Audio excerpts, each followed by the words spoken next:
araw guys, bagong vlog na naman guys. Panoorin natin yung si Pangulong Ferdinand Marcos at ang tunay na kasalanan sa taong bayan na dapat mong malaman.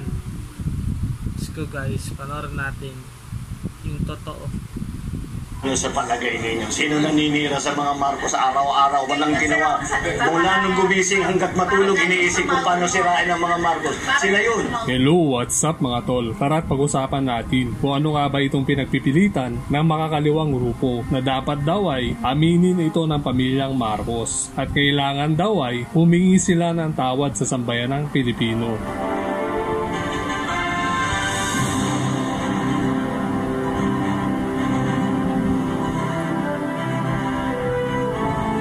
Marami pa rin sa ating mga kababayan ang hindi alam ang tunay na kasaysayan ng ating inang bayan at ang iba sa kanila ay nagpapaniwala sa makakaliwang grupo na patuloy na pinagtatakpan ang mahalagang pangyayari sa ating kasaysayan lalo na noong panahon ni Pangulong Ferdinand Marcos. At ang gusto ng makakaliwang grupo na ito ay humingi daw ng tawad ang mga Marcoses sa mga nagawa nilang kasalanan sa taong bayan noong panahon ni Pangulong Ferdinand Marcos. Ang problema, lahat na lang ng kaso ay isinampa nila sa pamilyang Marcos. At ang presidente noon ay si Cory Aquino. At tandaan natin mga tol na talagang makapangyarihan si Cory. Noong siya na ang nakaupo sa pwesto, pinalitan niya ang batasan at hawak niya ang Supreme Court Justices. Lahat ay hawak niya sa kanyang pamumuno at kakampi niya ang Amerika na talagang ipinagsasampa nila ang mga kasong dapat isampa sa pamilyang Marcos. Ngunit hindi sila nagtagumpay sa mga masasamang plano nila sa pamilyang ito kahit kontrolado nila at hawak nila ang gobyerno ng ating bansa noon. At bakit magsusori ang pamilyang Marcos kung hindi naman sila naatulan sa mga kasong ito na nagmamakaawa si Pangulong Ferdinand Marcos noon na pauwiin siya sa Pilipinas at dito siya idemanda para magkaroon ng tamang proseso ang mga kasong haharapin niya na ipinagsasampa ng makakaliwang grupo ni Cory Aquino. Dahil ayon na din sa ating saligang batas ay kung saang bansa naganap ang mga reklamo sa kasong ito ay dapat dito ito lilitisin. Ngunit hindi nila pinayagang umuwi si Pangulong Ferdinand Marcos dahil natatakot sila na baka hindi ito mahatulan sa ating bansa. At kung hindi mahatulan sa korte ay baka makabalik pa ito sa pwesto bilang Pangulo na talagang alam nila na wala namang katotohanan ang mga ipinagsasampa nilang mga kaso at ito'y paninira lamang upang sirain ang pamilyang Marcos sa taong bayan. At dahil dito ay hindi sila nanalo kahit sa Amerika pa ginanap ang kaso na talagang sobrang nakakahiya ang pangyayaring ito na ginawa ng mga kaliwang grupo ni Cory Aquino. At bakit pinagpipilitan nila na kailangan magsorry ang mga Marcoses sa taong bayan? Hindi nga mapatunayan sa korte yung mga kasalanan na ibinintang sa kanila. Tapos ang gusto pa ng mga makakaliwang grupo na ito ay magsorry ang pamilyang Marcos sa sambayanang Pilipino. At kaya nagpupumilit ang makakaliwang grupo na puwersahin na humingi ng tawad ang mga Marcos sa taong bayan ay dahil kapag ginawa ng mga Marcoses ito ay para na ring pag-aamin ito sa mga kasalanan na hindi naman nila ginawa sa taong bayan na talagang walastik ang pag-iisip ng makakaliwang grupo sa planong ito kasi hindi na sila manalo sa mga kasong ipinagsasampa nila sa pamilyang Marcos. Kaya ito na naman ang naisip nilang paraan para mapaniwala nila ang taong bayan na tama ang mga ibinibintang nila sa mga Marcoses. At ano pa ang dapat na patunayan ng mga Marcoses kung absuelto na sila sa lahat ng kaso. Kaya nga nahalal pa sa Kongreso si Ginang Imelda Marcos dahil hindi siya nahatulan at naging senator pa si Amy Marcos at naging senador din si Bongbong Marcos na dinaya pa umano nila bilang vice presidente ng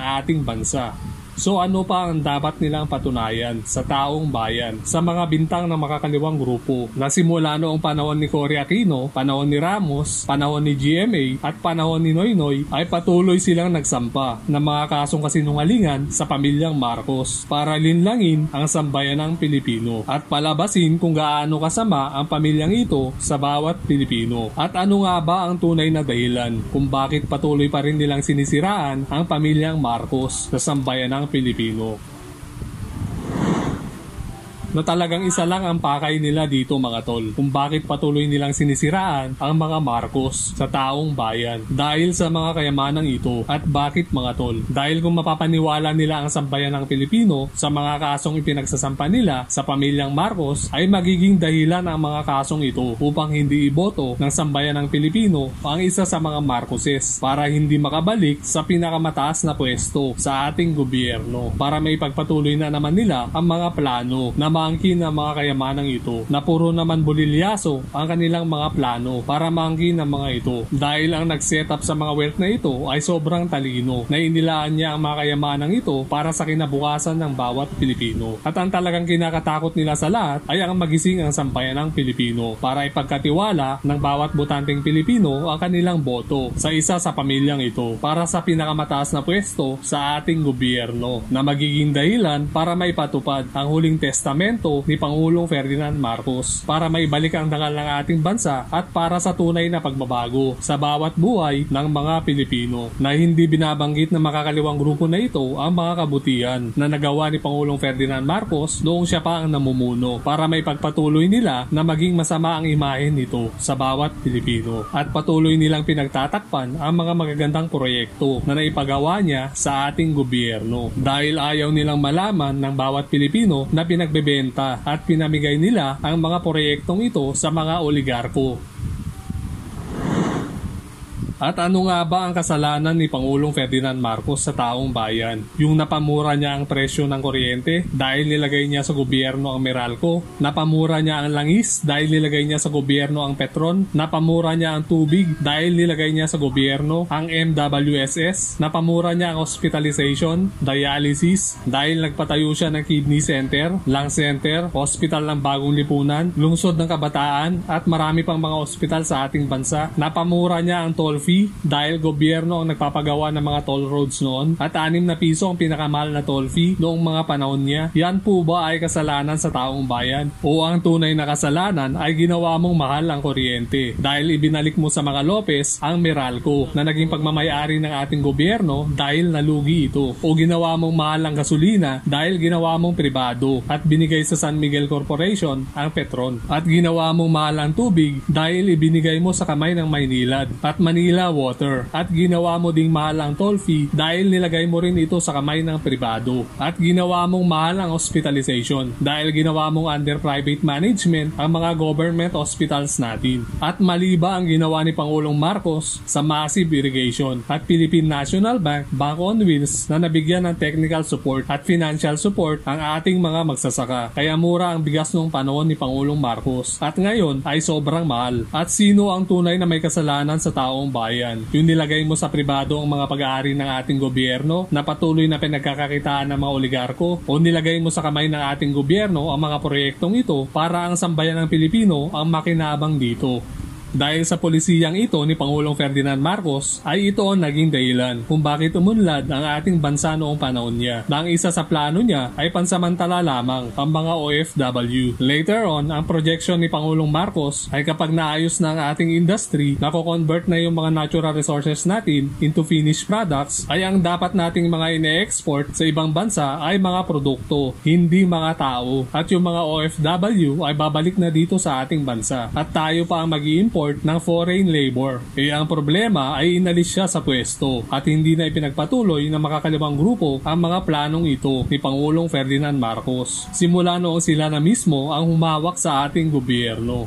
Biruin nyo mga tol, mahigit 110 milyon lamang tayo mga Pilipino pero hindi mabigyan ng ating gobyerno ng trabaho ang karamihan sa ating mga kababayan. Samantalang yung China ay mahigit 1.4 billion ang populasyon. Kulang pa sila sa trabador kaya nag-i-import pa sila ng labor galing sa iba't ibang bansa dahil industrialized sila. Tayo, saan napunta ang industrialization natin? Kabaliktaran po ang nangyari. Winasak ng makakaliwang grupo ang mga income generating projects ng ating gobyerno na ipinagawa ni Pangulong Ferdinand Marcos noon, na nakinabang sa mga proyektong ito magpahanggang ngayon ay ang mga oligarko. Dahil dito ay naghirap lalo ang ating mga kababayan. Maraming nawalan ng trabaho, naging tambay, tumaas ang mga bilihin, kuryente, gasolina, tubig at marami pang iba na patuloy na nagdudulot ng walang katapusang kahirapan sa ating mamamayan. At dahil sa hirap ng buhay, ay karamihan sa ating mga kababayan ay sa pilitan na namamasukan sa ibang bansa at iniiwan ang kanilang pamilya. At ang iba naman sa ating mga kababayan ay kumakapit sa patalim para maitawid gutom lamang ang kanilang pamilya, na talagang marami nang nasira ang buhay sa ating mga kababayan dahil sa kahirapan, na ang may kagagawan ay ang mga namumuno sa ating lipunan na patuloy na winawasak ang kinabukasan ng ating mamamayan. At walang mangyayari sa ating bansa kung magpapatuloy ang ganitong sistema ng mga mapagsamantalang humahawak sa ating pamahalaan na walang pakialam sa kinabukasan ng ating bayan, na dapat ay magkaroon na tayo ng pagbabago at magmumula ito sa bawat Pilipino, na kailangan nating magkaisa lahat para sa tunay na pagbabago at huwag tayong magpauto sa mga namumuno sa ating gobyerno na ang alam lang ay lustayin ang pondo ng sambayanang Pilipino. Kaya mag-ingat po tayo, lalo na sa mga media na hawak ng mga oligarko na patuloy na inaaswang ang sambayanang Pilipino para mapagtakpan ang kanilang masasamang plano sa bawat Pilipino at para hindi malugi ang kanilang mga negosyo na dating pagmamayari ng ating gobyerno. At para naman sa mga oligarko na patuloy na pinipigilan ang pag-unlad ng sambayanang Pilipino, ay lagi nating tatandaan na kahit gaano kakayaman ay iisa lang ang buhay natin at dapat natulungan ang mga nangangailangan at huwag laging isipin ang lalong magpayaman para sa sariling interes na magiging dahilan sa pagkasira ng buhay ng karamihan, at isipin natin ang ikabubuti ng mga nakakarami, lalo na sa mga naghihirap nating mga kababayan na ang hinahangad lamang ay ang makakain ng 3 beses sa araw-araw simula't nang sila isinilang. At lagi din nating tatandaan na hindi magwawagi ang kasamaan sa kabutihan kahit kailan.